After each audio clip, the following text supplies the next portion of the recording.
આશા શાળાની બાળાઓએ રક્ષાબંધન પર સેનાના વડા જનરલ ઉપેન્દ્ર દ્વિવેદીને બાંધી રાખડી.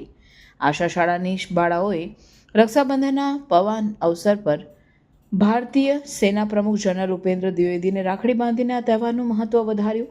આ કાર્યક્રમમાં બાળકો દ્વારા રાખડી બાંધી વિશ્વાસ અને સુરક્ષા પ્રતીક તરીકે માનવામાં આવી હતી.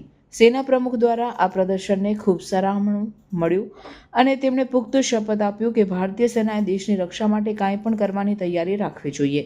આ પ્રસંગે બાળકોને તિજોરીઓ વચ્ચે એક અનોખો બંધન સર્જાતો જોવા મળ્યો, જે દેશભક્તિ અને પારસ્પરિક આપત્તિને ઉજાગર કરે છે.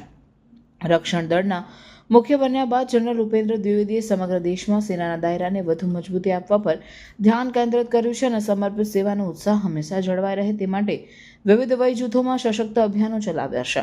આ પ્રકારની તહેવારી ઘટનાઓ દ્વારા સંયુક્ત સમાજમાં રાષ્ટ્રપ્રેમ અને એકતા પ્રગટાવવાની કોશિશ કરવામાં આવી રહી છે.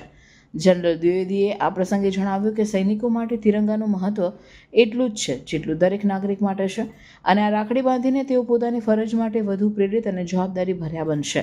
આ કાર્યક્રમનું આયોજન આશા શાળાના બાળકો સાથે મળીને કરવામાં આવ્યું, જ્યાં બાળકોને દેશ પ્રત્યે પ્રેમ અને રક્ષણની ભાવના આકાર લેવા પ્રોત્સાહિત કરવામાં આવી. આ શાળા ખાસ કરીને સમયાંતરે દેશભક્તિના મુદ્દા પર વિદ્યાર્થીઓનું જાગરણ કરી રહ્યા છે, જે આજના યુગમાં અત્યંત જરૂરી મનાયું છે. બાળકોને આ તહેવાર વડે દેશભક્તિના પારો એવો સંદેશ આપ્યો કે રક્ષા દળ અને નાગરિકો વચ્ચે ભાઈબંધ અને બને તેવી આશા વ્યક્ત કરવામાં આવી હતી.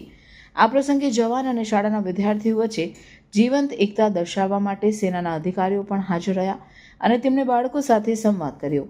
જનરલ ઉપેન્દ્ર દ્વિવેદીએ કહ્યું કે રક્ષા દળ અને નાગરિકો વચ્ચેના આ સંબંધ અત્યંત મહત્વપૂર્ણ છે અને આવતીકાલે પણ આ બંધન વધુ મજબૂત હશે. આ તહેવાર સૌમ્ય અને હૃદયસ્પર્શી રીત દેશ માટે એકાળ સાથે જોડાવાનો પ્રસંગ બન્યો.